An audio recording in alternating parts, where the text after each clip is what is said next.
15 이 부동산 대책 16일부터 즉시 효력이 발효가 됐고요. 내일부터 월요일부터 이 토지거래 허가 구역 지정에 따른 대출 규제 효력도 발생을 합니다. 국민의힘에서는 실효성을 비판하고 나섰고요. 이 오늘 민주당 전현희 최고위원 기자간담회를 열고 부동산 폭등의 원인 윤석열 정권과 오세훈 서울시장에 있다. 이렇게 말을 했습니다. 먼저 들어보시죠. 국민의힘에서는 이번 이재명 정부의 부동산 대책 사실상 서울 추방용이다, 부동산 계엄이라고 비판하고 있고 터무니없는 주장이고 이재명 정부가 들어선 지는 불과 4개월밖에 지나지 않았습니다. 그러면 현재의 부동산의 폭등 현상은 지난 윤석열 정권에서 이루어진 부동산 정책에 기인했다는 것은 이는 상식적인 일입니다. 또 오세훈 시장의 무원칙적인 토지거래 허가제의 해제, 발표 이런 것이 서울 부동산의 폭등을 불러왔다. 이런 것은 서울 시민들이 모두 다 알고 있는 사실입니다. 자, 일단 오세훈 시장은요, 토지거래 허가제 해제를 발표했다가 35일 만에 취소했던 것 아마 기억을 하실 겁니다. 전현희 의원이 주장하는 것, 토지거래 허가제가 부동산 폭등을 불러왔다 이렇게 주장을 하고 있는 상황이고, 이재명 정부가 들어선 지 4개월밖에 되지 않아서 그동안 이재명 정부의 정책 효과를 볼 수 없었다, 기간이 짧았다 이런 얘기잖아요. 어떻게 판단하십니까? 그렇다면 거꾸로 웃겠습니까?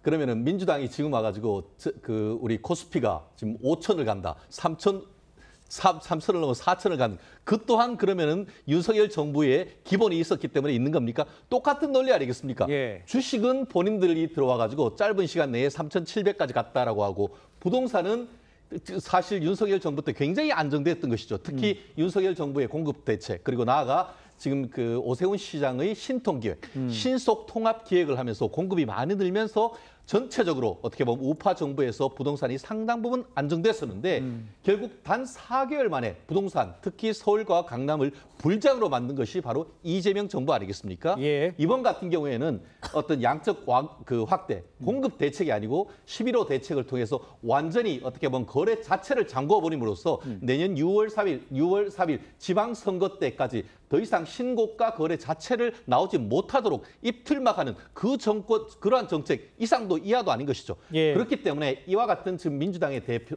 그 얘기는 한마디로 적반하장. 그리고 지금 오늘 지금 큰 부동산 카페에 보면은 현재의 시장을 부동산 시장을 아비규환이라고 얘기를 하고 있습니다. 예. 그런데 아비규환, 국민들은 아비규환을 만들고 나아가 이것은 이재명 정부의 어떤 그런 구상, 특히 이제 세수 증대에 엄청나게 재발을 찍는 얘기가 되지 않을 수 없습니다. 왜냐하면은 예. 전체 세수 중에 부동산 관련되는 세수가 25%나 되는데 이렇게 거래를 완전히 막아놓으면은 그 부메랑은 결국은 이재명 정부한테 돌아갈 수밖에 없는 네. 양수 모두 완전 외통수로 가는 안타까운 전략이라고 봅니다. 알겠습니다. 최준영 변호사께서 쭉 설명을 해주셨는데 국민의힘에서도요, 이재명 정부의 이번 부동산 대책이 재앙이라면서 이 비판의 수위를 높이고 있습니다. 오늘 목소리를 한번 들어보시죠.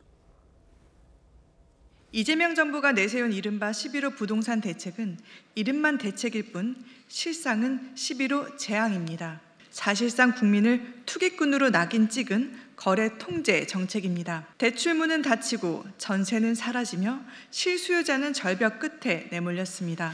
더 심각한 문제는 규제 형평성의 붕괴입니다. 1억 원대 오래된 아파트는 거래 허가를 받아야 하지만 수십억 원대 오피스텔 연립주택은 규제에서 제외되었습니다. 도곡동 타워팰리스는 자유롭게 사고 팔 수 있는데 구로, 광명, 수원 등지의 오래된 단지는 허가를 받아야 하고 서민만 옥죄고 고가주택에는 길을 터준 정신줄 놓은 규제가 된 것입니다. 자, 지금 조목조목 비판을 하고 있는 모습 보셨습니다만 이 국민의힘에서는 이번 정책이 실수요자들을 지금 절벽 끝으로 내몰고 있다. 특히 수십억 원대 오피스텔 이 규제에서 제외됐다 이렇게 꼬집었어요. 양태정 우리 변호사이면서도 이제 법률위 부위원장 맡고 계신데 책임 공방이 벌어진 그 부분에 대해서는 어떻게 생각하시는지, 지금 지적하는 저런 오피스텔이나 이렇게 좀 규제 밖에 있는 것들이 풍선 효과가 이루어지는 거, 이런 걸 어떻게 보시는지요? 규제를 하게 되면 원칙적으로 뭐 이제 규제 효과도 있지만 당연히 어느 정도 부작용이 있을 수는 없다는 것이 뭐 그거는 이제 인정을 해야 될 것 같고요. 예. 다만 이제 그러니까 기본적으로 이재명 정부는 이제 그 주택, 특히 뭐 아파트라든가 실제 이제 거주하게 된 주택을 이제 투기 목적이 아니라, 그러니까 결국 투기나 투자에 대한 자본은 결국 주식이나 기업으로 돈이 나가야 되고, 예. 아파트나 주택을 이제 투기 수단으로 삼겠다는 걸 원천적으로 이제 봉쇄하겠다는 그런 아마 생각이 있는 것 같습니다. 그렇기 때문에 사실 실수요자, 실제로 거주하고 수요하고 그러니까 주택을 소유하고 있는 사람들이 제대로 원활하게 할 수 있게 해야 되는데, 지금 사실 자본이 기업으로 몰려야 될, 주식시장으로 몰려야 될 자본이 그동안 거의 몰리지 못하고 다 이제 아파트, 그러니까 마땅한 투자처가 없기 때문에 너무 이제 특히나 이제 강남 상호 주택이 올랐던 그런 과열이 있기 때문에 결국 이런 대책이 나왔다고 보이고요. 예. 그러니까 뭐 지난 2월 뭐 오세훈 시장께서 뭐 이제 토지거래 허가제 강남 상호 해제했다가 뭐 한 달 만에 한 3.7% 급등하는 것이 보여서 다시 35일 만에 다시 이걸 번복하는 그런 이제 그 우려라든가 안타까운 일이 있었기 때문에